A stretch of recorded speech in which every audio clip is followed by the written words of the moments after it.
You're asking the wrong question. Do I have cancer? That's not the one that matters. A Harvard study tracked 116,000 people for 28 years and found that 5 specific daily habits cut overall cancer risk by up to 61% after age 50. Not medication, not a special protocol, your morning routine, but almost nobody's actually doing them right, and that's the whole problem. I'm Dr. Malik Jackson, 29 years as a clinical oncologist. I've sat with patients who had every possible treatment and didn't make it. And I've sat with patients who, by every projection we made, should not still be here and are. The ones who beat the odds weren't lucky. They had 5 things in common.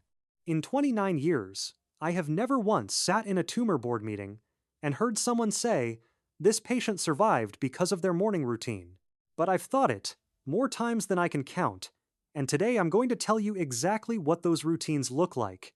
Fair warning number 1 on this list is something I'd bet 9 out of 10 people watching this are getting completely backwards.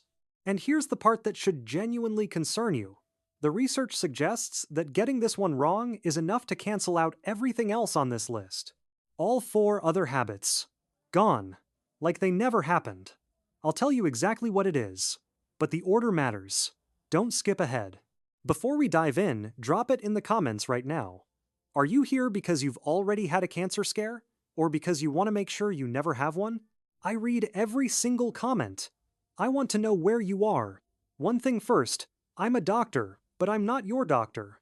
This is education, not medical advice. Talk to your physician before making changes to your health routine. This is habit number 5, and it's the one that costs absolutely nothing. It's something sitting on your counter or in your cabinet right now. Something you probably reach for every single morning. But the order you use it in? That's where most people over 50 are losing ground without ever realizing it. Dennis was 63 years old when he first sat across from me, retired civil engineer from Phoenix. Fit guy, actually. Hit the gym 3 times a week. Ate what most people would call a reasonable diet. No smoking, moderate drinking. But during a routine colonoscopy, his gastroenterologist found something. A precancerous polyp, and suddenly, Dennis wasn't so sure his lifestyle was as solid as he thought. When I asked him to walk me through a typical morning, he said, "Coffee first, then emails, then maybe breakfast, around 9. Water? He'd get to it eventually, maybe with lunch." Here's what Dennis didn't know, and honestly, what most people his age don't know either. After 55, something shifts in the brain. Your internal alarm system for dehydration starts misfiring. A 2019 study out of the University of Barcelona found that adults over 60 are routinely operating at 8 to 12% below optimal cellular hydration, and they never feel thirsty. Not once. Think of your lymphatic system like the municipal drainage network underneath a city. It runs on water. When water flow drops, the system backs up. Cellular waste accumulates. Damaged DNA fragments sit there instead of getting cleared out. And that chronic low-grade backup creates the exact internal environment where cancer gets its footing. The Harvard Nurses' Health Study found that women who drank more than 5 glasses of water daily had a 45% lower risk of colon cancer compared to women who drank 2 or fewer. 5 glasses. Not a supplement, not a protocol. 5 glasses of water. There's also something called autophagy, your cell's self-cleaning mechanism. Think of it like a quality control system running inside every cell, breaking down defective parts before they can cause real damage. After 65, autophagy efficiency drops by about 30%. Proper hydration has been shown to partially restore it. Here's what I told Dennis to do. And it's almost embarrassingly simple. Put a 20-ounce glass of filtered water on your nightstand tonight. The moment your feet hit the floor tomorrow morning before the coffee, before the phone, drink all of it, every drop. If you want, add a squeeze of fresh lemon. The D-limonene in lemon peel has its own documented anti-tumor properties, but the water itself is the foundation. 6 months after that first appointment, Dennis came back. Clean colonoscopy. No new polyps. His gastroenterologist flagged his inflammatory markers as significantly improved.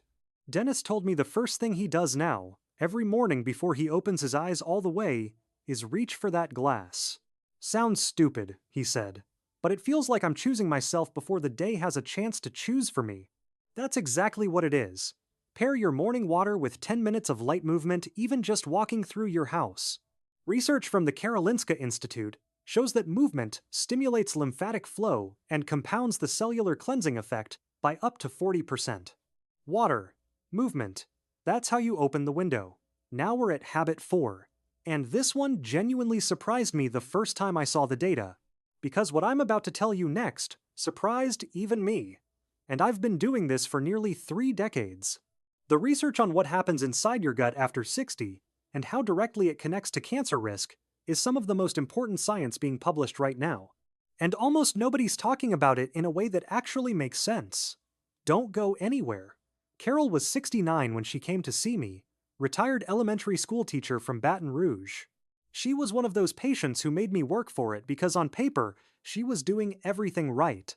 Salads, grilled chicken, very little sugar. She walked her neighborhood every evening. But her inflammatory markers were elevated. Consistently. Her primary care physician had run the panel 3 times. CRP, C-reactive protein, a key inflammation indicator, kept coming back high. Nobody could explain it. I asked her one question. How often do you eat fermented foods? She looked at me like I'd asked her something in a foreign language. 0. She ate 0 fermented foods. Here's what was happening inside Carol's body and what's likely happening inside millions of people her age right now. After 60, your gut lining changes. It becomes more permeable. There are microscopic gaps that weren't there before.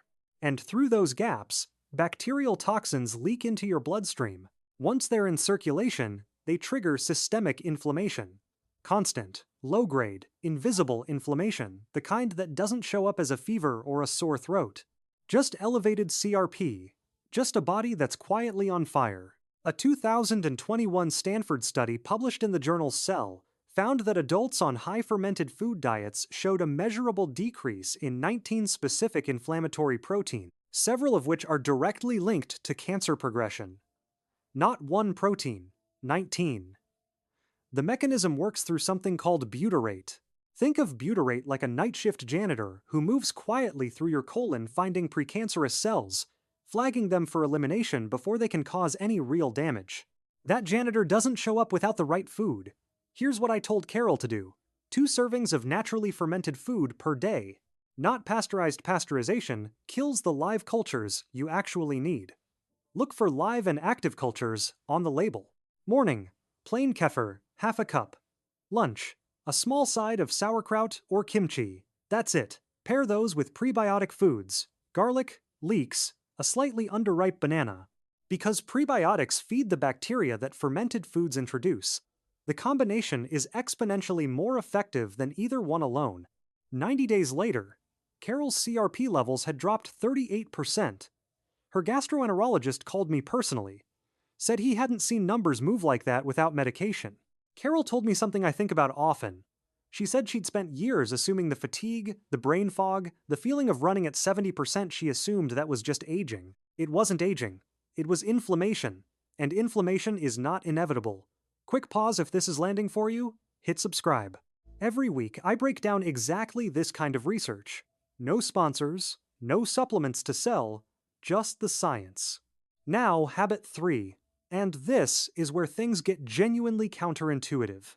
Be honest with me for a second. How many times have you told yourself you'd start walking more and then just didn't? I'm not asking to call you out.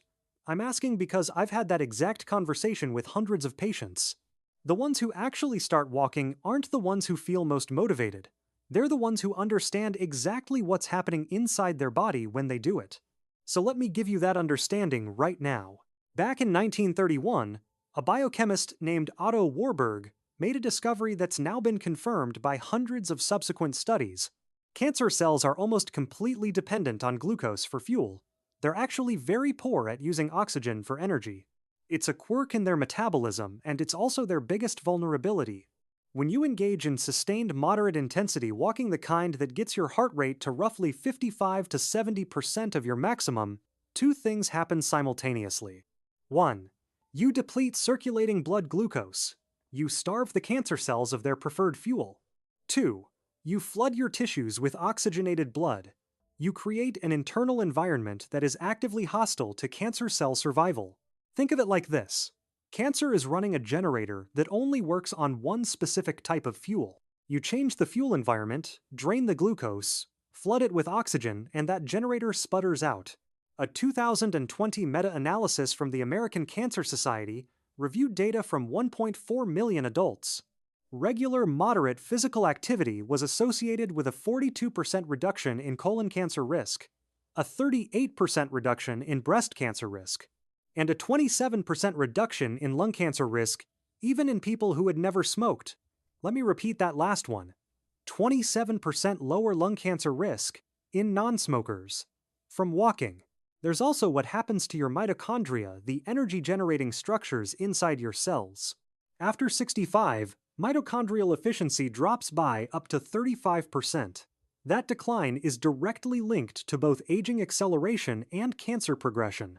Sustained moderate walking is one of the only interventions proven to stimulate mitochondrial biogenesis, meaning your body actually creates new, healthy mitochondria in response to regular movement.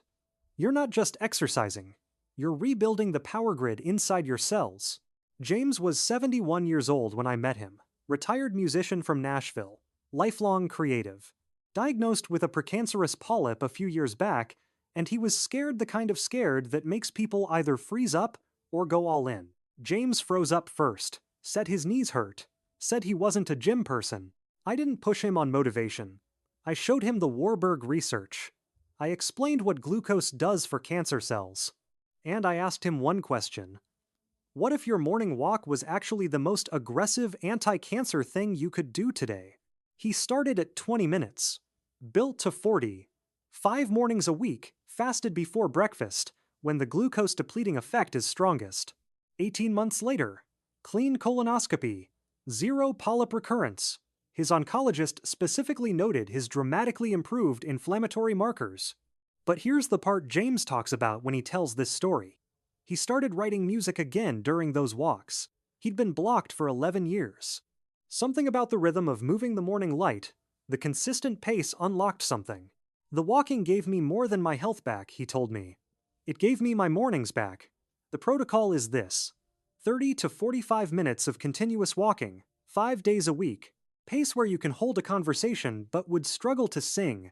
Fasted in the morning if possible, and if you can walk somewhere with natural light, even better. Morning sunlight directly regulates your circadian rhythm, which in turn governs your immune system's cancer surveillance function. 30 minutes, 5 days. That's the prescription.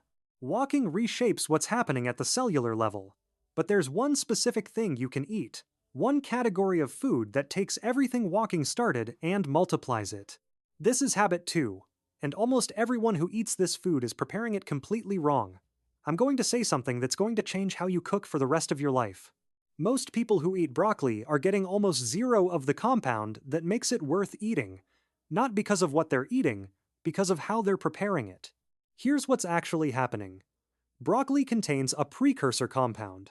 When you chew or chop it, an enzyme called myrosinase activates, and that reaction produces sulforaphane, one of the most well-documented cancer-fighting compounds in nutritional science. But here's the catch. Heat above 140 degrees Fahrenheit destroys myrosinase, which means fully cooked broccoli delivers almost no active sulforaphane. You've been eating the wrapper, not the gift.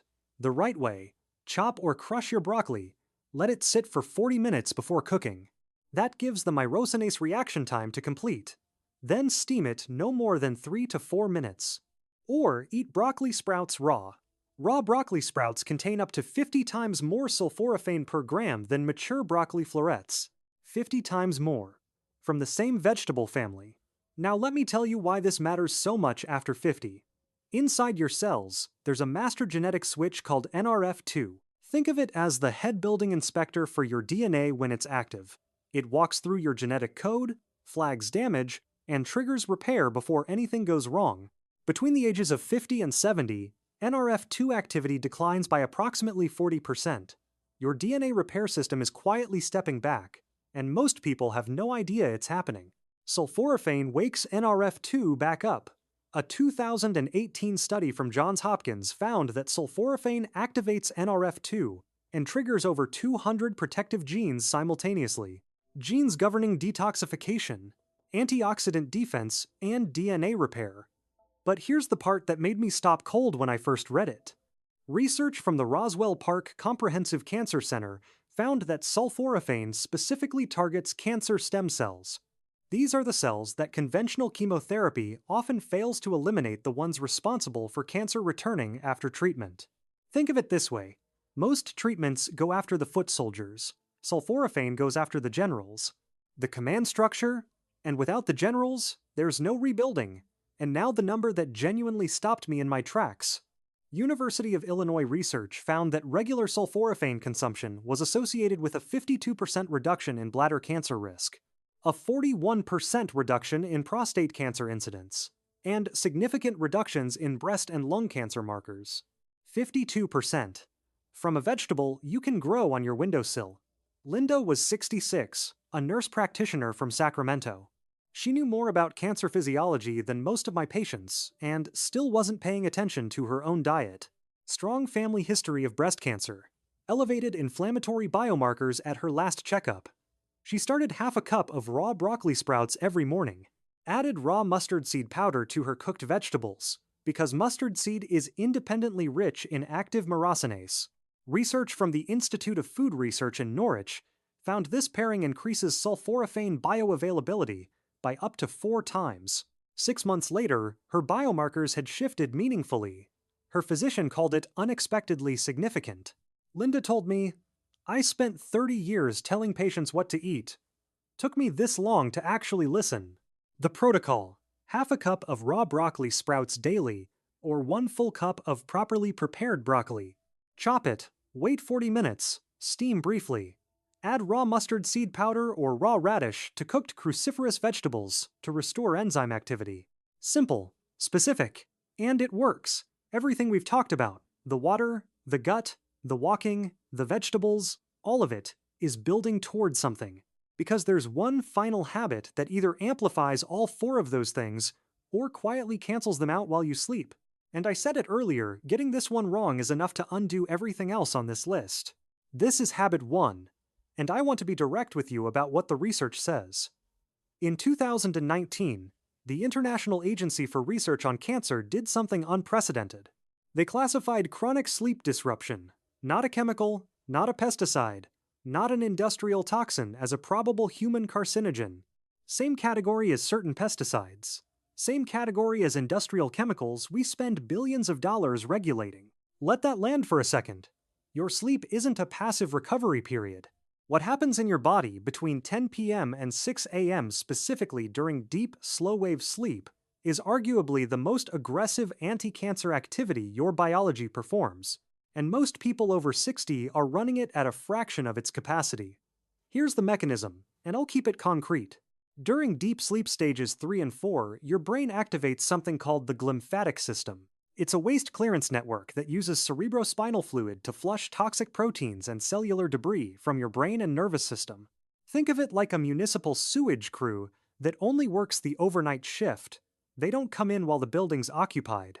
And if you cut their hours, the waste piles up, night after night after night. But the cancer connection goes deeper than brain waste.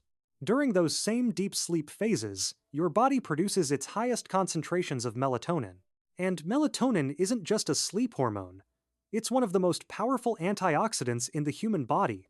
A comprehensive review published in Cancer Research in 2021 found that melatonin directly inhibits tumor angiogenesis.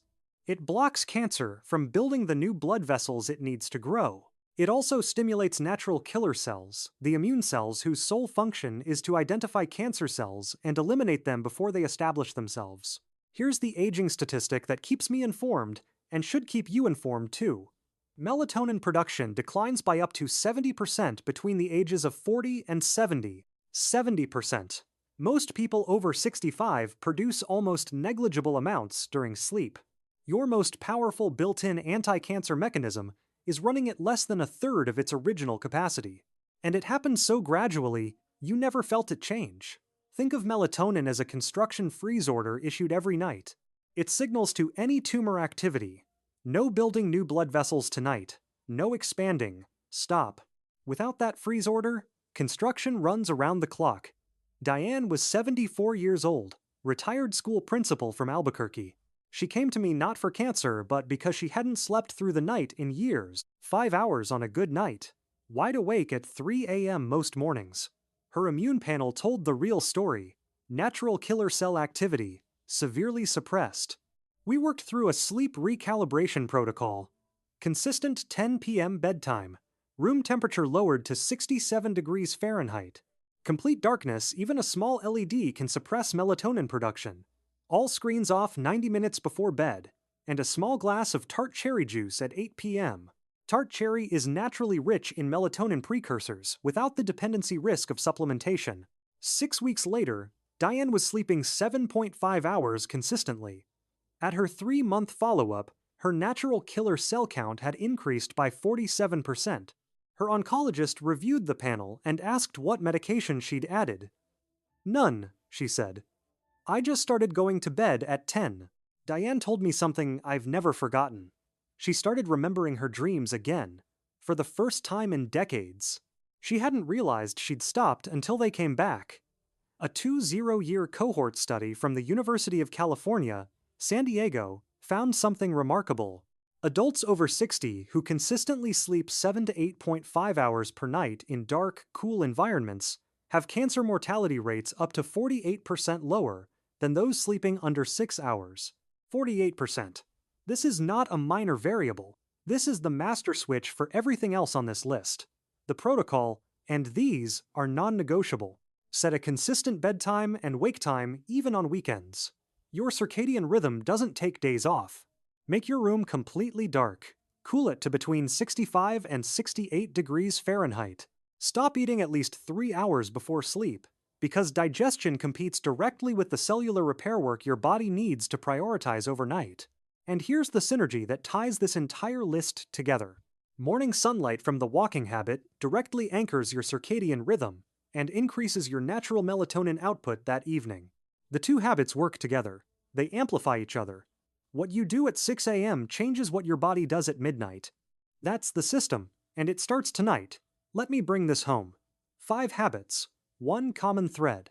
Your body already knows how to protect itself. It built these systems over millions of years of evolution. The water clears the debris. The fermented foods seal the gaps. The walking starves the fuel supply. The broccoli sprouts wake up the repair crew. And the sleep runs the whole overnight operation that makes everything else work. None of this is complicated. None of it requires a prescription. And none of it is too late to start. I want to tell you about Frank. 77 years old. Retired accountant from Columbus, Ohio. Stage 1 cancer diagnosis 4 years ago. Successful treatment. But his oncology team was direct with him. Recurrence risk was significant. Frank came to me and said simply, "What can I actually do?" We went through all 5 habits. He started slowly water first, then the sleep changes, then the walking. He was skeptical about the broccoli sprouts. Told me they tasted like lawn clippings. He ate them anyway. 4 years later, no recurrence. He walks 40 minutes every morning with his dog, a 10-year-old beagle named Walter. He plays with his grandchildren on weekends. He told me at his last visit, "I don't think about cancer every day anymore." That's the real win. That's what prevention looks like. Not a dramatic transformation, not a perfect protocol, just Frank and Walter, Tuesday morning, choosing to show up. A quick word before I let you go. Everything I've shared today is based on peer-reviewed research, and I've linked every study in the description below. But I want to be clear. I'm a doctor, not your doctor. If you have a chronic condition, heart disease, diabetes, autoimmune issues, please talk to your physician before making any significant changes to your diet or exercise routine. And regardless of how you feel, regular screening is irreplaceable. These habits work alongside medicine, not instead of it. Here's what I want to leave you with. Prevention isn't something you do because you're scared. It's something you do because your life, the morning walks, the meals with people you love, the ordinary Tuesdays is worth showing up for. You don't need a diagnosis to start. You don't need a perfect plan. You need tomorrow morning and one decision. The most powerful thing you'll ever do for your health isn't a treatment. It's a Tuesday. If this reached you today, if even one thing here changes what you do tomorrow morning, share it with one person. Just one. The person you've been quietly worrying about. That's all I'm asking. And drop it in the comments. Which habit are you starting with tonight? I read every single one. Next week, I'm going to talk about something almost no one in medicine is discussing yet. What the latest research says about the connection between chronic stress and cancer initiation after 60. The numbers are going to surprise you. Make sure you're subscribed so you don't miss it.